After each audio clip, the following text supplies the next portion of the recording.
in the heart of Oregon's untamed frontier, where Silver Creek carved a path through a land of raw promise and hidden peril, a town was forged in the fire of the Wild West. This is Silverton, 1854, a place where pioneers staked their dreams on fertile soil, where danger lurked in the whisper of the wind, and where one fateful night would etch a story into the valley's soul. Saddle up, listeners, for a saga of grit, glory, and the battle to build a future on the edge of the unknown. Picture the Willamette Valley, 1846. The air hangs heavy with the scent of pine, damp earth, and the faint smoke of distant fires. Silver Creek roars through the wilderness, its waters glinting like molten silver under the pale Oregon sun. For 6,000 years, the Kalapuya people have called this land home. Their hands shaped the grasslands with careful burns, their trails wove through ancient oaks, their lives tied to the rhythm of the seasons. Kama's roots bloomed in spring, deer grazed in summer, and the great oak by the creek stood as a silent witness to their counsels. But now, new sounds echo across the valley. The creak of wagon wheels, the crack of axes, the low murmurs of strangers. The Oregon Trail has brought them here, men and women with calloused hands and hearts full of hope, ready to claim a piece of this wild land. Among them is James Smith, a man with eyes like flint and a will to match. He's no stranger to hardship, having crossed the plains with nothing but a mule and a dream. In 1846, he plants his flag 2 miles upstream from what will become Silverton. He calls it Milford, a humble cluster of log cabins and a sawmill that hums day and night. The mill's blades bite into fir and cedar, spitting out planks for homes, barns, and dreams of something bigger. With him is John Barger, his partner, a quiet man who knows the value of a steady hand. Together, they build a store, a trading post where furs, grain, and gossip change hands. Milford is small, but it's alive, a spark in the vast, untamed Willamette Valley. Life here is a gamble. The soil is rich, layered deep from ancient floods that swept through millennia ago, but coaxing crops from it demands sweat and patience. Winters are cruel, rain turning trails into rivers of mud, cutting Milford off from Salem or Oregon City. Families huddle in cabins, their walls barely holding back the cold. Lanterns flicker as mothers tell stories to wide-eyed children, tales of heroes in far-off places, while wolves howl in the dark. The Kalapuya watch from the hills, their numbers dwindling from disease brought by fur traders years before. Some trade with the settlers, offering fish or woven baskets for tools. Others keep their distance, their eyes wary, their bows never far from reach. The great oak by Silver Creek, a landmark on the Molalla Trail, still stands as a meeting place, but now it hears the voices of 2 worlds, uneasy in their dance. James Smith's sawmill is the heart of Milford, its rhythm steady as a drum. The creek powers the wheel, turning logs into lumber, lumber into homes, but the work is relentless. A blade snaps, a worker's hand is crushed, and whispers of bad luck ripple through the settlement. John Barger keeps the books, bartering lumber for supplies, but cash is scarce. A sack of wheat, a cured deer hide, a promise of next season's harvest. These are the coins of the frontier. Across the creek, a farmer named Eliza Crane plants her first crop of wheat. Her hands blistered, but her spirit unbroken. She came west alone, her husband lost to fever on the trail, and now she carves her own path, one furrow at a time. Her farm is a beacon, proof that the Willamette Valley can feed those who dare to stay. By 1854, the settlement shifts downstream. The sawmill moves, the store grows, and a new name is born. Polly Crandall Coon Price stands on the banks of Silver Creek, her boots sinking into the mud. She's seen loss, her family fractured by the trail, but her voice is steady as she looks out at the land. Lush fields stretch to the horizon, framed by the distant Cascades. "Silverton," she says, the word carrying the weight of the creek's endless flow. The town is platted, stakes driven into the earth, lots marked for homes, a church, a future. Polly's name sticks, a rare honor for a woman in a man's world. Silverton is more than a name. It's a promise, a vow to build something lasting in a land that breaks the weak. But promises don't come cheap. The settlers face threats from every side. Floods swell Silver Creek, threatening to wash away the mill. Bears raid livestock, leaving families hungry, and the Kalapuya, though fewer now, are not gone. A young scout named Tala moves through the forest, silent as a shadow. He knows the settlers' ways, their hunger for land, their disregard for the old trails. His people's fishing grounds along the creek are shrinking, pushed back by fences and plows. Tala watches, waits, his bow a reminder that the valley is not yet tamed. Trouble brews in Silverton's early days. No sheriff walks these muddy paths. No judge settles disputes. A stolen horse, a bad trade, a claim jumped in the night. These spark fist fights, sometimes knives. The law is what you carry in your hand or your heart. At the trading post, a newcomer named Caleb Holt stirs the pot. He's a trapper from Missouri, all swagger and sharp edges, with a claim to a prime stretch of land along Silver Creek. The trouble is, James Smith says that land's his, marked fair and square when Milford was young. The two men clash outside the sawmill, their voices carrying across the water. "This creek's mine," Caleb spits, his hand twitching toward his knife. James, older, weathered, doesn't flinch, his pistol heavy at his hip. The town watches, tense. Eliza Crane grips her son's shoulder, pulling him back. Polly Price stands at the edge of the crowd, her eyes narrowing. The air crackles, the kind of quiet that comes before a storm. Lanterns sway in the dusk, casting shadows that dance like ghosts. Caleb's blade catches the light, a glint of trouble. James steps forward, slow, deliberate. "Back off, Holt," he says, voice low. "This town don't need your kind of fire." Before the knives come out, a new sound cuts through the night. A shout from the woods, sharp and clear. Tala steps into the lantern's glow, his bow drawn, an arrow nocked. His face is stone, his words measured. "This creek belongs to none of you." The crowd freezes. Caleb laughs, a harsh bark, but his eyes dart to the trees, wondering who else is watching. James's hand hovers over his pistol, torn between two threats. The settlers whisper, some reaching for tools, others stepping back. A single spark could burn Silverton to the ground. Polly Price moves forward, her skirts brushing the dirt. She's no stranger to hard men or hard choices. "Enough," she says, her voice a whip crack in the silence. "This town's bigger than your greed, bigger than your pride. We came here to build, not to bleed." Caleb hesitates, his knife still gleaming. Tala's arrow doesn't waver, but his eyes meet Polly's, weighing her words. James lets his hand fall just an inch. The night holds its breath. The standoff doesn't end with words alone.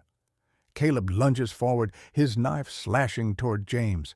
The crowd gasps, scattering like leaves in a storm. James sidesteps, his pistol clearing its holster, but before he can fire, Tala's arrow slices through the air. It grazes Caleb's arm, drawing a thin line of blood. Caleb stumbles, cursing, his knife clattering to the ground. James raises his gun, but Polly's shout stops him cold. "James, no! We're better than this." Her voice carries the weight of a woman who's faced death and won, a woman who knows the cost of a single shot. Tala lowers his bow just slightly, his eyes locked on the settlers. He speaks again, softer now, but firm. "The creek fed my people long before you came. It will feed us still." The words hang heavy, a reminder of the land's older claims. Caleb clutches his arm, his bravado fading. James lowers his pistol, his jaw tight. The crowd murmurs, some angry, some ashamed. Polly steps between the men, her hands raised. "We share this land, or we lose it all. You hear me? We share it." The night passes, but the tension lingers like smoke. Caleb retreats to the trading post, nursing his wound and his pride. James returns to his mill, his mind churning over Tala's words and Polly's resolve. Tala vanishes into the forest, his warning echoing in the settlers' ears. By dawn, Silverton buzzes with talk. Some call for driving the Kalapuya out, their voices sharp with fear. Others, led by Eliza Crane, urge peace, pointing to the wheat fields that feed them all. Polly gathers the townsfolk under the great oak, its branches heavy with morning dew. "We came here for a home," she says, her voice steady as the creek, "not a battlefield. We talk, we work, we build. That's Silverton's way." Her words spark nods, even from the doubters. James steps forward, his face weathered but honest. "The creek's big enough for us all." "I'll share the water, if Holt does." Caleb, sullen in the crowd, mutters agreement, his fight drained by the night's chaos. A plan forms. James will keep his mill's water rights. Caleb gets a smaller plot downstream, and the Kalapuya's fishing grounds are left untouched. It's a fragile truce, held together by Polly's will and the town's exhaustion. But Silverton's troubles are far from over. A new shadow creeps into the settlement. Amos Reed, a trader with a silver tongue and a crooked heart, arrived with the last wagon train. He's been selling fake land claims, promising rich soil to newcomers for a handful of coins or a horse. His lies pit settler against settler, sowing distrust like weeds. At the trading post, his smooth talk hides a ledger full of fraud. He's cheated farmers, traded bad whiskey to the Kalapuya for furs, and pocketed more than his share. His presence is a spark in a dry field, and Silverton's already smoldering. One evening, the trading post hums with activity. Farmers barter wheat, hunters trade pelts, and children dart between barrels chasing a stray dog. Thomas Ward, a burly farmer with a quick temper, storms in, his face red. He holds a crumpled paper, a deed from Amos, promising land that's not his to sell. "This is Eliza Crane's field," Thomas roars, slamming the paper on the counter. Amos leans back, his smirk sharp as a blade. "Prove it, Ward. This is the frontier. Papers don't mean much out here." The room falls quiet. Eyes turn to Thomas, then Amos. Eliza, standing nearby, grips her son Sam's hand, her jaw tight. Thomas steps closer, his fists clenched. "You cheated me, Reed. You cheated us all." Amos's hand slips under the counter, resting on a hidden knife. The air thickens, heavy with the threat of violence. John Barger, the mill's quiet partner, steps in, his voice calm but firm. "No need for blood, Thomas. Let's sort this fair." But Thomas isn't listening. He swings, his fist catching Amos's jaw. The trader stumbles, pulling his knife, slashing wildly. A line of red blooms on Thomas's arm, and the crowd surges, shouting for justice. Eliza pushes through, her voice cutting through the chaos. "Stop this! We're tearing ourselves apart!" She grabs Thomas's good arm, pulling him back, while John wrestles the knife from Amos. The trader scrambles to his feet, his smirk gone, his eyes darting to the door. "You'll regret this," he hisses, but the crowd's anger drowns him out. Polly arrives, her presence a steadying force. "We settled this together," she says. "No knives, no lies. Amos, you answer to us all now." The trader slips out, his shadow fading into the night, but his poison lingers, a wound in Silverton's heart. Nature tests the town next. Spring rains come hard, swelling the Silver Creek until it churns brown and wild, lapping at the edges of Eliza Crane's farm. Her wheat fields, young and green, are her lifeblood, the proof she can survive without her husband lost to fever on the Oregon Trail. But the creek doesn't care about her dreams. It rises fast, clawing at the soil, threatening to drown her crop. Word spreads, and Silverton answers. James Smith leads a crew to the creek, his mill's lumber now a lifeline. Men and women haul logs, piling them high to build a makeshift dam. Polly organizes the women, passing out bread and coffee to keep the workers strong. Even Caleb Holt joins in, grudgingly at first, his broad shoulders heaving logs into place. The rain pounds, relentless. Mud sucks at boots, hands blister on rough wood. Eliza works alongside the men, her skirts soaked, her face set. Her son Sam, barely 12, carries buckets of dirt, his small frame unyielding. The dam grows, log by log, but the creek fights back. Its current tearing at the structure, a log slips, nearly crushing a worker. James shouts orders, his voice hoarse. "Hold the line! We lose this, we lose her farm." The settlers dig in, their hands raw, their spirits stubborn. By nightfall, the dam holds, just barely. The water slows, sparing Eliza's fields. She stands in the rain, tears mixing with the downpour, and whispers thanks to the town that saved her. In the forest, Tala watches the settlers struggle. He's seen their kind before, men who take, who build, who destroy. But this is different. They fight not for gold or power, but for one woman's crop, for a shared future. He moves closer, unseen, his bow slung across his back. Near the creek, young Sam Ward wanders too far, chasing a lamb lost in the storm. The boy slips, his foot caught in roots, his cries drowned by the rain. Tala finds him, shivering, scared. Instead of turning away, he kneels, freeing Sam's foot. He speaks low, in halting English. "Stay close to your people, boy." Sam, wide-eyed, offers a small pocket knife as thanks, its handle worn but precious. Tala takes it, his face unreadable, and guides Sam back to the creek's edge. The boy runs to his mother, Eliza, who looks to the trees, sensing a presence but seeing only shadows. The moment lingers, a thread of trust between worlds. Tala returns to his camp, where his uncle, Quele, an elder of the Kalapuya, waits. Quele's eyes are sharp, his voice heavy. "These newcomers build fast, Tala. They take the creek, the fish, the oaks, but some listen." He holds up a basket from Eliza, filled with wheat from her saved fields. Tala nods, the knife heavy in his hand. "They fight for each other," he says. "Maybe they can learn." Quele grunts, unconvinced, but the basket sits between them, a small bridge across a widening gap. Amos Reed's schemes unravel in the summer heat. Thomas Ward, his arm bandaged but his anger fresh, uncovers more fake deeds. He rallies a group of farmers, their faces grim as they pore over papers stained with Amos's lies. At the trading post they find him bartering with Quele, offering bad whiskey for furs. The elder's eyes narrow, his hand on a spear. He knows Amos's game, has seen the rot in his trades. Thomas steps forward, holding up the deeds. "You've cheated us all, Reed." Time to answer for it.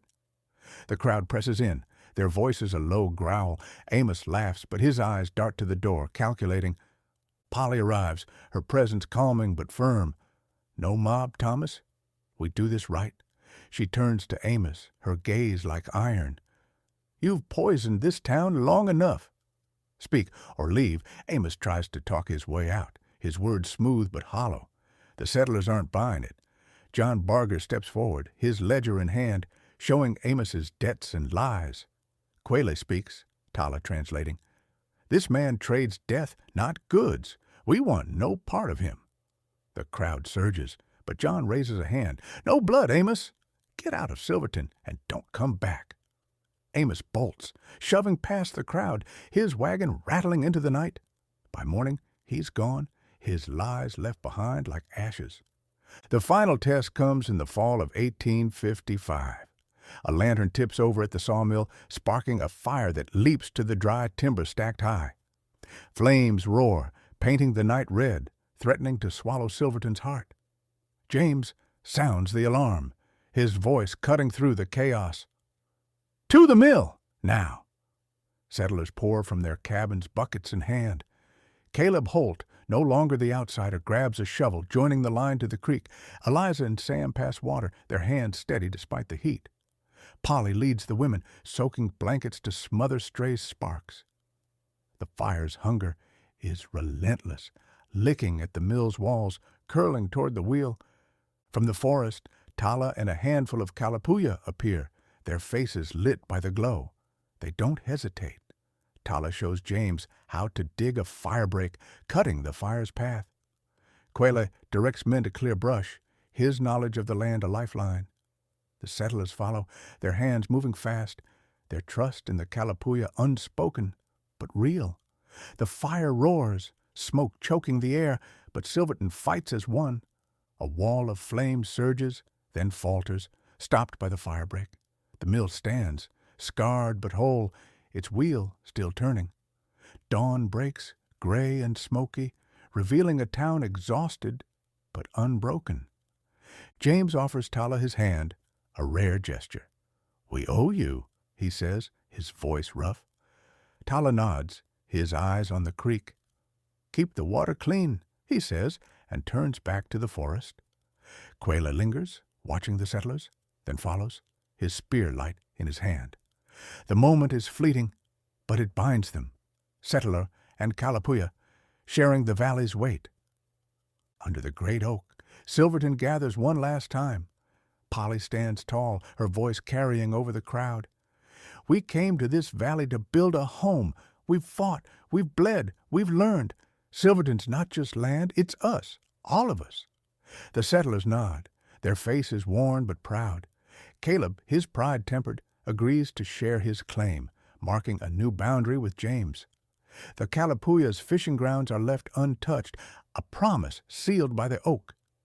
Quayla sends Tala with a gift, a woven basket filled with camas roots, a sign of truce. Eliza offers wheat in return, her hand steady. Sam, watching, clutches Tala's knife, a token of a bond no one expected. The years roll on, and Silverton grows.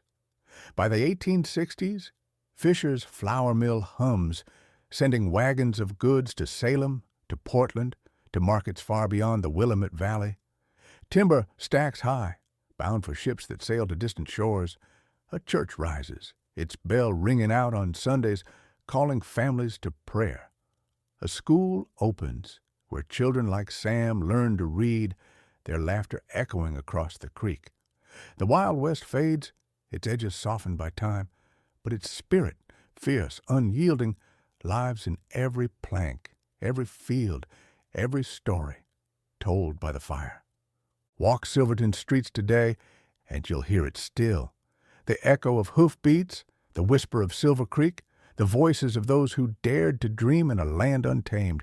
James Smith's mill is gone, but its legacy hums in the town's pulse. Polly Price's name lingers, carved into the valley's heart. Eliza Crane's fields grow green, feeding generations. Caleb Holt, once a firebrand, builds a home, his hands now steady. Tala and Quayla fade into the forest, their people's story woven into the land, never forgotten.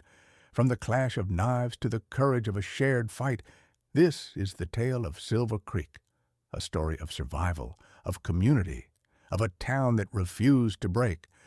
But the story doesn't end there. Silverton's Wild West days left scars and lessons etched deep in the valley's soil.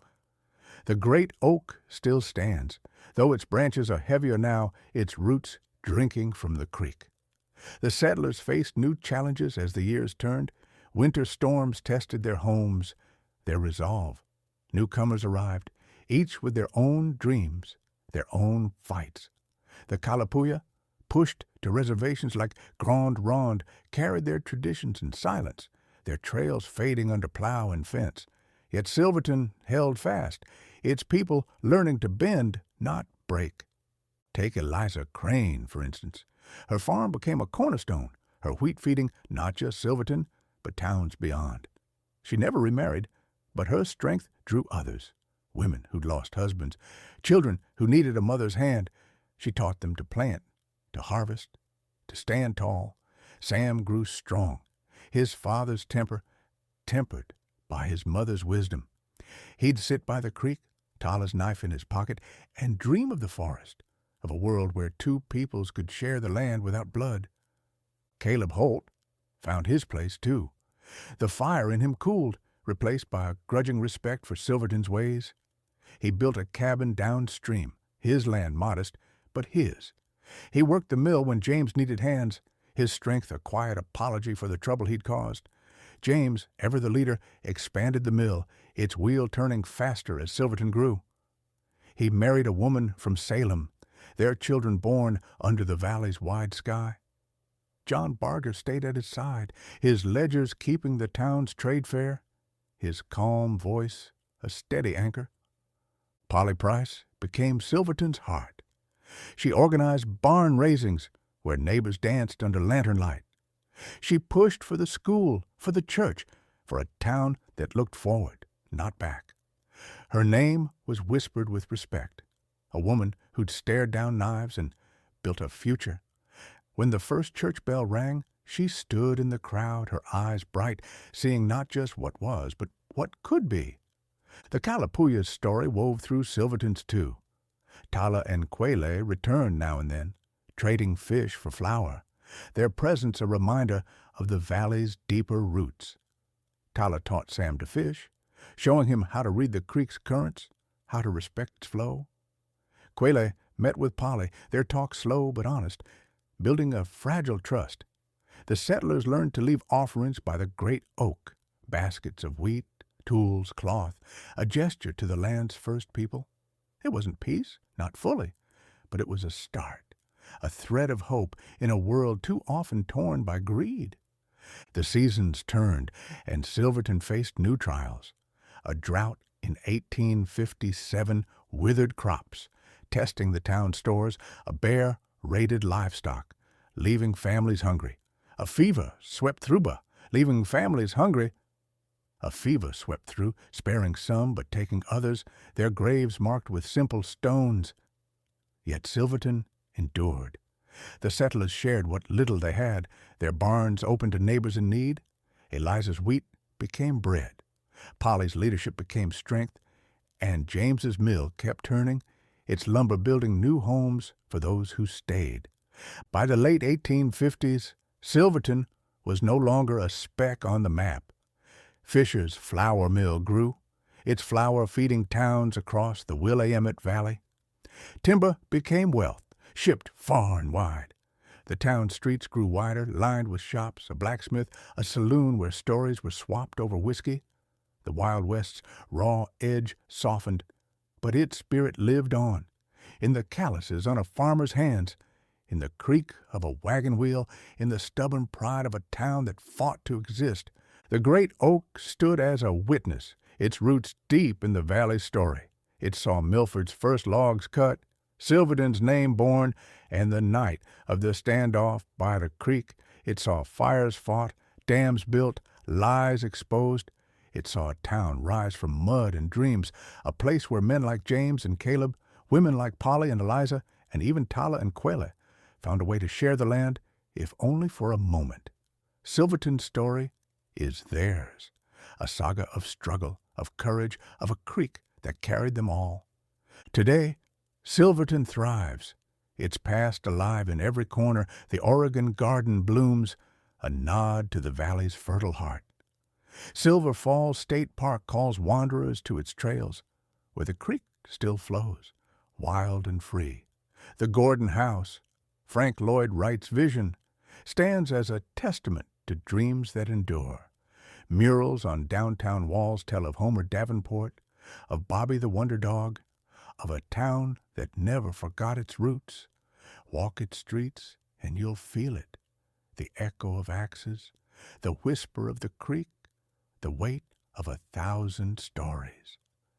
This is Silverton, Oregon's story.